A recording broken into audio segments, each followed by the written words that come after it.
Hey everyone, this is the book I'm talking about by Rubén Rodríguez, Calvin for the World. Now, as you know, I'm a card-carrying Calvinist. I love me some Calvin. I often explain that Calvinism, is not the fear that someone somewhere is smiling, but Calvinism is basically the idea that people suck. They suck in their sins.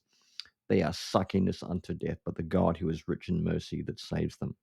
But one thing I think people also don't appreciate is that Calvin is more than predestination. It's more than tulips, which is, I think an attempt to reduce it to a individual personal soteriology. It's about the knowledge of God, the knowledge of ourselves. It's about how to run a Protestant city.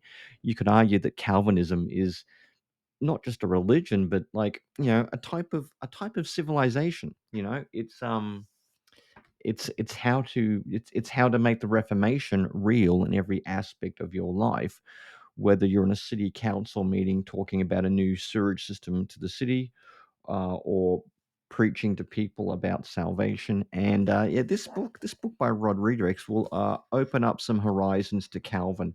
Whether you like Calvin or hate him, uh, this is a good book to read, because if you think that Calvin was that kind of mean, nasty murderer of heretics running his own little Presbyterian Taliban in Geneva, this will undermine that.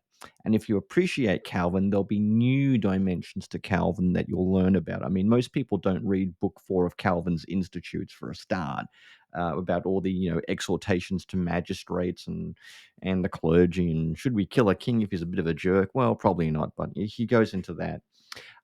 He also goes into the reception history of Calvin and Calvinism in places like South America, uh, South Africa, and it's very interesting stuff. It's very interesting stuff. And yeah, I mean, it's one of those books that I mean, I've got like a lot of pages underlined. It's written very well. It's very quotable, very succinct. It's not a huge book either, but yeah, I learned a bit of this. I mean, I felt like writing Jesus and the Powers on political theology was a good primer, but this really helped me think, oh yeah, I understand now better the political side to the Reformation, and how that's had an important role in the world. But above all, it breaks down a lot of stereotypes of Calvin, and you'll see it that Calvin really was a big advocate for refugees. He was interested in a lot of economic justice as well, looking after the poor, the vulnerable, those kinds of people.